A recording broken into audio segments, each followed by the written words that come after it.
So I think I've lost quite a lot of audio recordings about different things.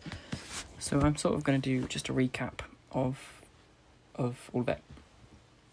So punctuation and grammar. This is talking about train, the scene train. So punctuation and grammar. We can see that there is quite a lot of punctuation. However, it's all commas. There's one singular full stop in the entire thing, and that's right at the start. The rest of it is all commas. The whole thing, the entire monologue almost, is one sentence.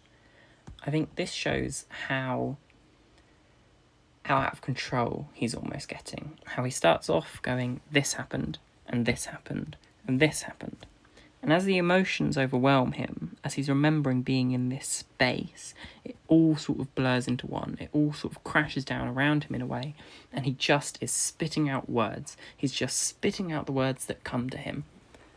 I think this also shows that if he is a very self-conscious person, very stage fright, that kind of vibe, I think this shows how he is trying to get it over and done with. He's going, and then this, and then this, and then this, and then this, and then this, and then I'm done. Just trying to get it all out of him. I think this is also shown in the sentence structure. We see how they get quite short. They start to become more just disjointed. Originally it's, so I'm on the train to work, and it's busy. It's very crowded. There's lots of people. We feel like one organism. And then it just sort of becomes, and then he just, and then she just, and then she just, and the ball was, and the flowers were. And there's the point towards the middle where he first starts getting out of control, where it's all, none of this is, because this isn't. It all sort of becomes fragmented. Even when he has to take a breath, when the butterfly grips him in reality, and he's remembering, he's locked onto this detail of the butterfly, it's still, there's this butterfly. This small, tiny butterfly. We can see from Laura Lomas's writing structure how she's laid it out on the actual page. There are meant to be pauses here. So we start from what's almost quite calculated, quite standard English sentences, to these random jitter of words that don't really go together and don't quite make sense. And I think that sort of shows how he's not thinking anymore. He's just rushing. He's just getting through what we've got. I think the most important line in the scene is too close somehow, because I think that shows how on this platform, even though he's no longer on the platform, how he's looking back at this memory, he's looking back at his life, and that's what stands out. He can still remember all of these bodies being so close to him, so overwhelming, being so uncomfortable in that area, in where he was. Circles of attention.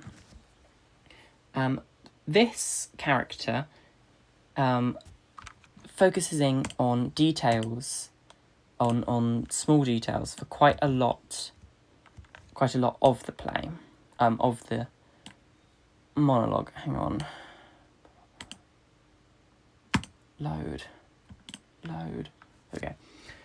So we start off in sort of quite a middling, I'd say a standard circle of attention, where he's talking to the audience, or whoever it is he's talking to, and he's discussing these details, but they're not minute. He's saying, oh yeah, I was stood on this platform, yeah, it was busy, it was about 20 to 9. Nothing specific, but nothing overly broad. He's still getting these out one at a time. We then hone in. His attention goes right away from everyone else, right away from the people he's talking to, right down to just him. He sort of almost forgets he's talking to people because he starts trailing off. She and my dad, since they, split, it all becomes he's thinking just about him. He's not paying attention. He's not trying to entertain. He's not trying to tell a story. He's just thinking about himself and what's going on in his life. We then expand it quite large, I think, because he's now discussing the entire platform. To discuss the entire platform, because he's imagining it, he's looking at the entire platform, therefore he's looking at everyone in the audience. It almost shoots right out, and he's thinking about himself, but he's trying to communicate the way he's feeling to everyone and anyone. And then this again becomes quite smaller again, because he's now almost focusing on these small minute details. He sort of realised that he doesn't like it when he's thinking about everything and everyone. So he goes into small details. I think he's still talking to everyone, but he's paying less attention to them. He's no longer sort of wildly spinning around going, listen to me, listen to me. He's talking to everyone, but he's looking at this ball. He's imagining the ball in his hand. He's envisioning the ball that the boy had. And that's where his focus is. It's no longer on the audience.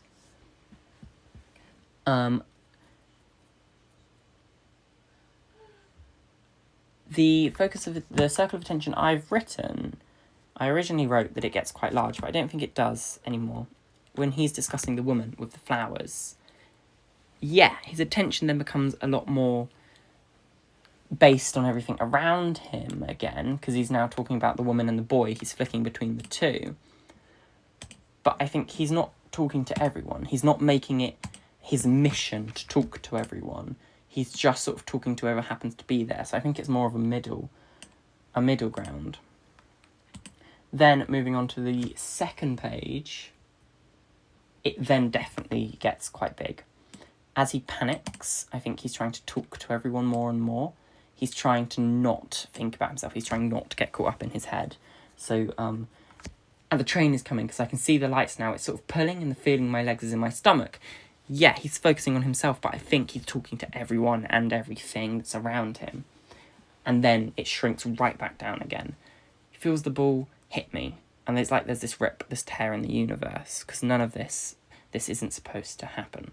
All of that, I think, is maybe not the tiniest, maybe more a bit small, but not tiny. I still think he's talking to people in front of him, but he's no longer trying to grab the people's attention from behind him. He's going, oh yeah, and this felt weird. He's almost in his own head, but he's also trying to convince other people. Then when talking about the butterfly, I think it gets smaller again. I think he forgets that there are people there. He's only talking to himself about it. And then I feel it, the force, and the circle of attention grounds right out again. I think he's talking to everyone and everything. He's fully aware of everyone on the platform. He's aware of the train. He's aware of the butterfly. He's aware of the ball. All of his emotions and senses sort of all crash together in the state where he can feel everything. And then that shuts down once more for she's just, where he stops talking to everyone. He's only talking about him and the fear and the worry. Pace and tempo rhythm.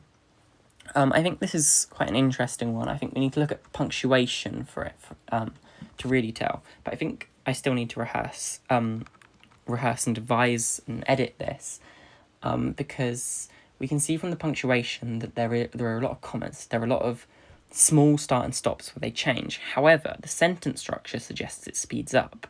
And the topic speeds up, and I think it speeds up. I think it starts off quite slow and builds. However, that's something I want to put more work into, and I want to look properly.